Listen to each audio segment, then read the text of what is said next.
देखिए, सबसे पहले तो ये जो घटना है इससे पूरा देश इस समय सदमे में है। लगभग 300 जानें अब तक जो सरकारी जानकारी आ रही है कि जा चुकी हैं। एक बड़ी रेल दुर्घटना है, बड़ा हादसा है।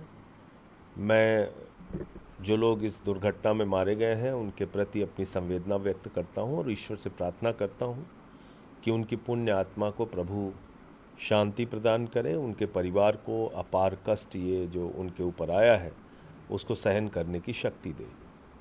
लेकिन दूसरा जो सबसे बड़ा मसला है वो रेलवे की सुरक्षा का है।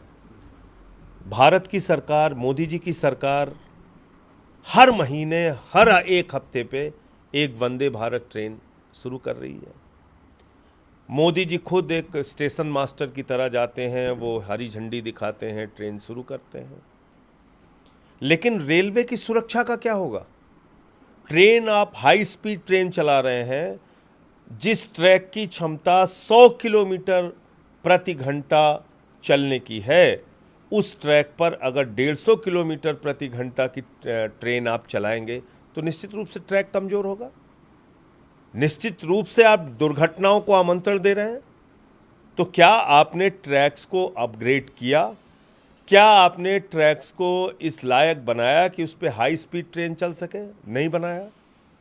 दूसरी बात जो सबसे बड़ा निकल कर आ रहा है और जिसके लिए खुद रेल मंत्री जी श्रेय ले रहे थे, भारत की सरकार श्रेय ले रही थी कि हम एक कवच का सिस्टम ऐसा लाएंगे जिसमें कि anti collision device, anti collision system होगा।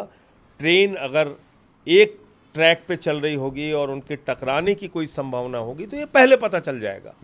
और मैं समझता हूं कि अगर ऐसा होता तो आज एक पूरे देश के अंदर सुरक्षा की दृष्टि से हम लोग पूरी तरीके से आश्वस्त रहते कि भाई कोई ऐसी रेल दुर्घटना नहीं हो सकी। या तो 3 ट्रेनें टकराई, 2 ट्रेन आपस में टकराती है, तीसरी ट्रेन आ रही है वो भी टकरा जाती है। इसका मतलब कि आपने रेलवे की सुरक्षा के साथ खिलवाड़ किया है। श्रेय लेने के लिए हर हफ्ते नई ट्रेन तो आप चालू कर रहे हैं, लेकिन हाई स्पीड ट्रेन चला के ट्रैक्स को कमज़ोर किया जा रहा है, उसके मेंटेनेंस के ऊपर कोई ध्यान नहीं दिया जा रहा है, रेलवे की सुरक्षा के ऊपर कोई ध्यान नहीं दिया जा रहा है, इंफ्रास्ट्रक्चर के ऊपर कोई खर्च नहीं किया जा रहा है। तो ये कहीं ना कहीं जो दुर्घटना है ये कहीं ना कहीं सरकारी लापरवाही और मोदी सरकार की उदासीनता, संवेदनहीनता का भी एक प्रमुख कारण है। पिछले 9 वर्षों में अगर आप रेल दुर्घटनाओं का आंकड़ा उठाकर देखेंगे, 2 वर्ष जो कोरोना के हैं उसको छोड़कर, तो आपको पता चल जाएगा कि किस तरीके से रेलवे की सुरक्षा के साथ खिलवाड़ किया गया है, किस तरीके से आम इंसान की ज़िंदगी के साथ खिलवाड़ किया गया है। ये कल 300 घटना है। सरकार ने कॉम्पनसेशन की घोषणा जरूर की है, लेकिन जो तमाम विपक्षी दल हैं वो कह रहे हैं कि ये एक बेहद ही दर्दपूर्ण घटना है और इसकी जांच हाई लेवल होनी चाहिए। देखिए, हाई लेवल जांच होनी चाहिए, लेकिन प्राथमिक तौर पे तो कुछ चीज़ें पता ही चल गई होंगी, उन लोगों के ऊपर कार्रवाई हो।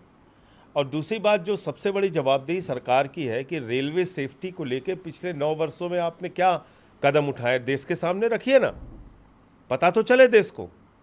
हमारे जो स्टैंडिंग कमेटी के मेंबर हैं पार्लियामेंट के, संदीप पाठक जी, उन्होंने आज बताया कि उन्होंने पिछली मीटिंग में ही रेलवे की सुरक्षा का मसला उठाया था, एंटी कोलिजन डिवाइस का मसला उठाया था, एंटी डिरेलमेंट डिवाइस का मसला उठाया था। आप ये सारे सिस्टम क्यों नहीं इम्प्रूव कर रहे हैं? इंफ्रास्ट्रक्चर पे क्यों नहीं खर्च कर रहे हैं आप? भाई, आमदनी आप जनता से कर रहे हैं और जनता की सुरक्षा के लिए खर्च नहीं कर रहे हैं। अगर पूरे देश में भी आज एंटी कोलिजन सिस्टम डेवलप कर दिया जाए तो मैं समझता हूँ कोई बहुत ज़्यादा रेलवे के ऊपर भार नहीं पड़ेगा। आम इंसान की ज़िंदगी जो है सुरक्षित रह पाएगी, वो सुरक्षा के भाव से ट्रेनों में सफ़र कर पाएगा। करोड़ों लोग प्रतिदिन सफ़र करते हैं ट्रेन से। तमाम जो पूर्व मंत्री भी